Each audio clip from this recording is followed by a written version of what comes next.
London's like this unique place that has these things that aren't really available anywhere else in Canada.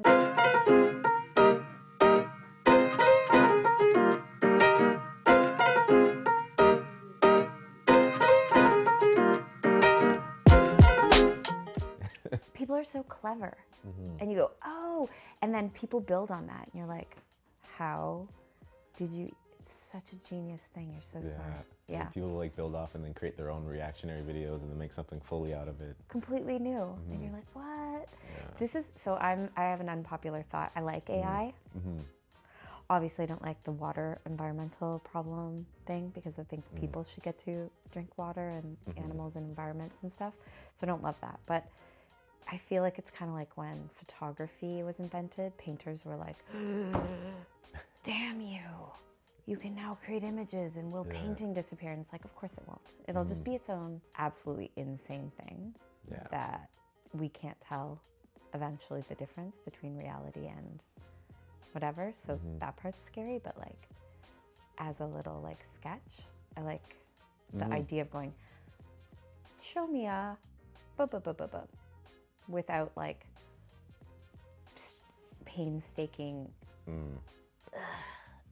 how do I get myself to figure out what to do? Yeah, like inspiration, you know, like I definitely do the same thing where like it's not there yet with like video. Like I could like get it to create a video, and then I'm looking at it, I'm like, no, this is not what I had in my head at all. We just like, oh hey, you know, everybody peripherally that way, but I was like in high school, so it's like working for my dad, so I wouldn't know now, but you know, there's like, I don't know, does London do Caribbean days? Yeah, there's like some events that have definitely grown in the last, I'd say 5 years. Yeah. Like it wasn't even around like when I was a kid either. And Yeah.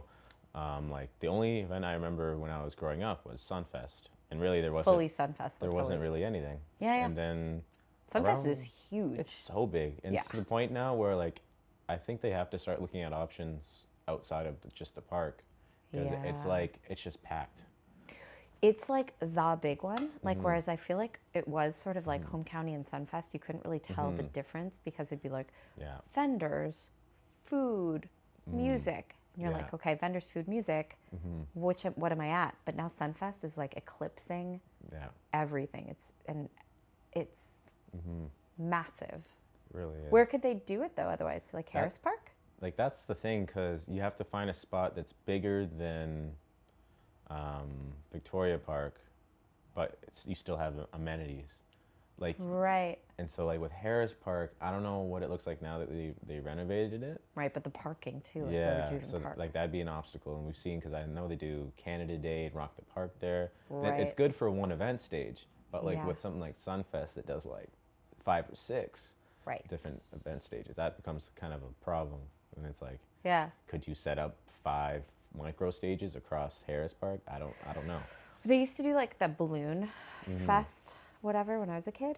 Yeah. And they would have all the balloons like going up, and they would have like music on one side.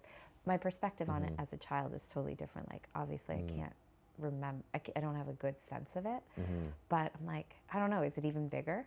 Yeah. It'd be cool to be by the river. So much of like art and everything is passion, you know? It's like I have a passion for this art, I have a passion for this career, I have a drive, I have a passion to like do, to like make something of myself, or to make a difference, or change the world, or all of those things. And like I'm like so curious about that. But I like video for that reason, because it just conveys that in like, you could have that in a tiny little quick little video that you see, and it can be in this like 7-hour art film. And you know, there's so much of, it's so I think art is like so interesting to me because it's sort of like everything that we do. I mean, there's the financial money, what are we doing, like money laundering part of it, or like the whatever that is, but like there's the really like what we like live for and what means the most to us, like when somebody dies, it's like poetry and art. And like at our biggest moments, it's like we want to make something for someone to give it to them to say, here, this is what I mean, or this is what you mean to me, or this is what my life means to me, or this is what I want life to mean for people. And it's like, it gets all of these different like pockets of it that are bigger and smaller, and you're just like, I don't know. So it's like, for me, it's like everything, but I wouldn't want to. I'm really lucky that I get like a lot of like commercially work. People are like, oh, hey, I need you to like solve this problem. We need like to do this. What do you think we should do? And it's like, oh, you could do this or this or this or whatever. And it's like interesting that way. And I just wish it could like, I could do something that had more meaning. Like I like painting, and I like the aspect of like, oh, I love doing this action, and I like spending my time doing that. But I like would like it to have some sort of greater meaning. Yes. Or something, and I'm not there yet. And I don't know how to get there. So that's sort of like the place I'm at. But I don't know. So I'm in the middle of the like struggle. So if you're telling like a story, you know, it's not the dissatisfying part of it, because I can like pay bills.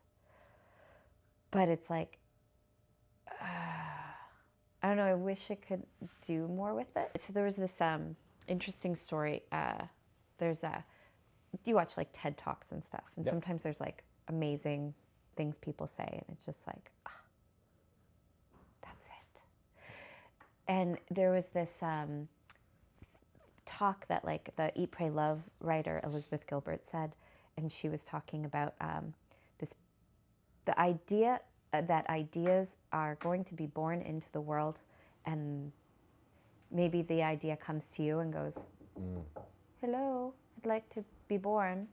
And then you are like, no, not now, I'm busy. Or you're like, yes, I've been waiting for something.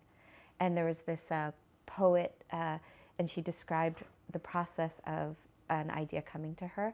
She would be maybe like, she lived in a farmhouse, and she was like in the field, and she didn't have a pen or paper with her, and an idea would come, a poem would come to her, and she had to like run like hell back to her house.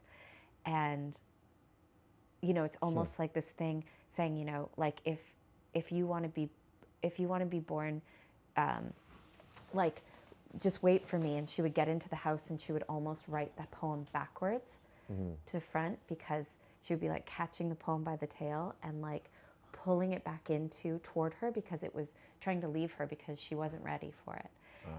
And so it was the idea that like she was connecting it to how artists are often, you know, kind of mentally ill, and writers are kind of alcoholics, and people who are creatives are kind of unstable. And you don't often have that with like engineers. You know, you won't have like a mechanical engineer being like, oh, I just can't go into work today. Some people just like envision things in just such a unique way. I'm so impressed. It's wild. Yeah. In your art form, it's like I was watching this guy do stop motion of all of the claymation, the Christmas Story thing. Have you seen that guy? Where he does, and he's just sort of like, his face kind of looks like the Jack in the Box from the Island of Misfit Toy guy. So his face makes you think of that when you're watching him, but he's also, and I'm like, how is this your niche thing? Like, how did you do that? Oh, for real. How did you become that, like, little universe?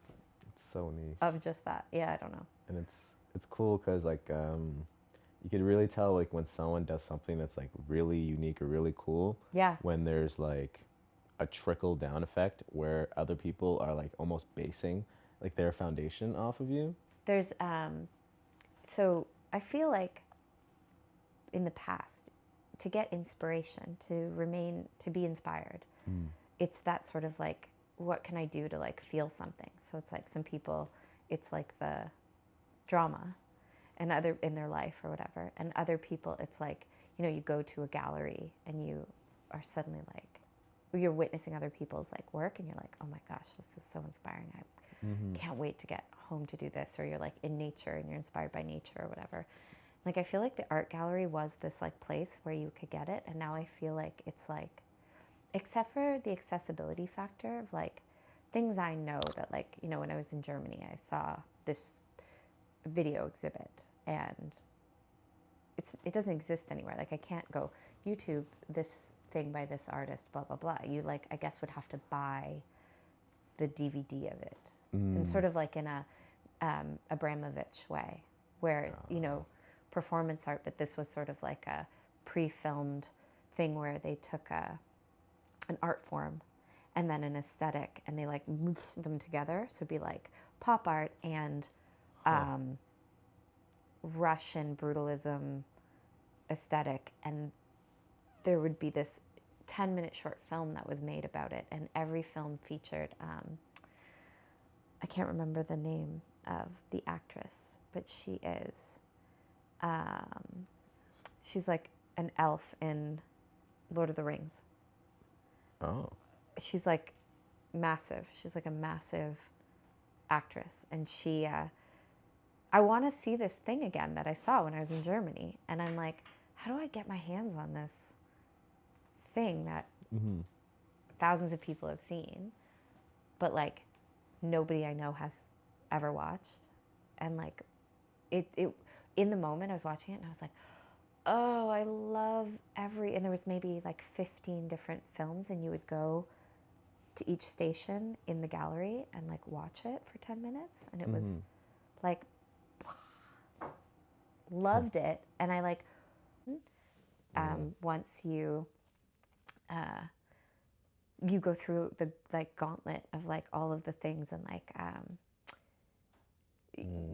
what is it called? Like it's a living thing. There's you know, it's like a shark. Like your business can't stop moving. You have to keep reinventing and reimagining and being engaged. Exactly.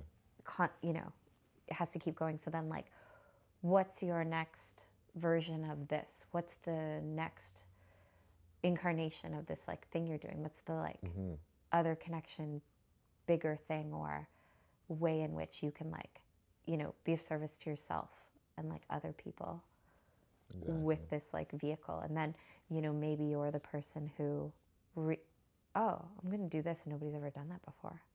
And then you're like this person that like figured that out somehow. You bridge a gap, you come up with a solution, something new that people haven't seen before. Boom. Yeah. I find too, like watching other people, I'm just like, oh, you're so clever. You never know where people get ideas. You're like, oh, did you like figure that out? Or did you like see that on vacation somewhere else? And like, it doesn't matter to me which it was, because like you're merging things and you're making it your own, whatever. It's like, is there anything new? Yeah. Like Jim Jarmusch stuff where he's like, I think he said something like, you know, there's nothing new, like steal from everywhere.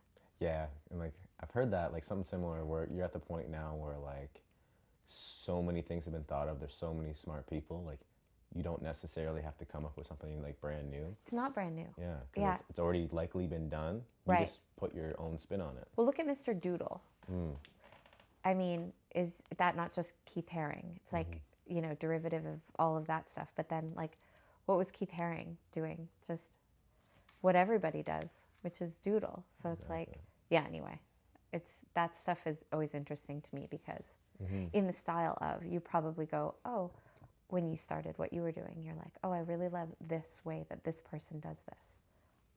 I want something like that. I want to like grow in that way. Someone like me would benefit from someone like you because of this, but then you would benefit from the doing of the random thing. So it's like this great little symbiotic, you know, thing. Yeah. So and like all of the little creatives, we all like kind of huddle together in these things. Help each other out with certain things that like we know we could help each other with. Yeah. Yeah. Well, I like learned so much from this form of art, you know? Like I learned, it's like basically school a lot without, you know, if you're not having a formal education. And my son being 13, he's going to be going to Beale. And like, Beale is like this. So I don't know if you feel this way about London. London's like this unique place that has these things that aren't really available anywhere else in Canada. And I don't know if it's because it's like affordable to build it here or not, or what the thing is, but like the Clay Arts Center. Yes. There's no place like that anywhere else in Canada at all. And like Beale, they're like teaching interesting, I don't know what it's called, but like where people signaling something creates an image in light on a wall connected to music and or like video. So there's like cameras and there's machines making light. So I don't know if it's and like you know when you go to like Science World or Science Center, you'll like they were showing this thing where there was like sand and you like move the sand and there's like a new color underneath, and it's like based on sort of like, you know, the topographical map kind of thing where the light is being triggered by this dynamic surface, and it's reacting in real time to you doing things with it. And there's like no other place that even teaches that, apparently. And it's like a high school here. It was the first like vocational school of its kind, I think. I'm not sure if it was in Ontario or if it was in Canada. But like I'm like a tactile learner. So like I did high school. I did well without doing homework. I just did the work in class, did the project, probably phoned it in. Wasn't like excellent, but like 70s, 80s. Just did the work, whatever. So I found that stuff, okay, I can do the stuff, but not exceptional, didn't care about it, whatever. But like I really like understood something really well when I was like physically doing it. So like I have a massive appreciation for the aspects of things that are like practical, and I like the idea that something, so like when I first went into the arts, I was doing ceramics and pottery because I just love the simple idea of that, like you're making something that holds food, and like that's probably like the first thing people ever made. Because like what do you need? Yeah. You got to carry water and you have to eat every day, all day long. And so like how are you going to do it? Is it How are you just going to stay on your hand the whole time? Or? And that like something simple like a bowl is like also has been made. How many bowls have been ever made? Oof. And like for what? And you know, everything from like toilet bowls to like this, you know, the like fancy cups that people win when they win a sport, you know, and like they're made out of gold and they're made out of dirt, and like just that as like a thing, I was like obsessed with the idea of like that being kind of like everywhere.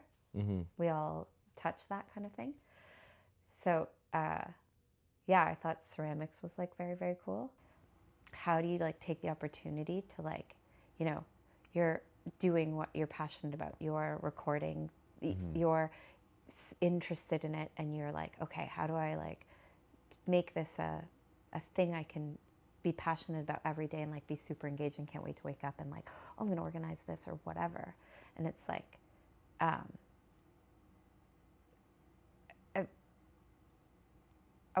there's so much of like everyone's life where we reach points where we're like, am I doing everything that I like can do to, because you're only the age I only sort of realized it maybe in my 40s, right? Where I was like, damn, you can really only do these things in those time frames, and once it's done, it's done. Yeah. Right? No, like that's very correct. Like, and I always felt like I had like an endless sea of like amorphous, I'm not an age bracket, I'm just like it's random, but like now I can see it so much more clearly that like, no, like you have to make sure you're like on top of those things, and you probably like people notice it more when they're like, oh, the things aren't accessible. Buying a house isn't accessible, and like people are like, oh, this order of things that people used to happen in a certain timeline to a degree, and now it's like, oh, is that not even an option anymore as the economy and politics like made that not possible?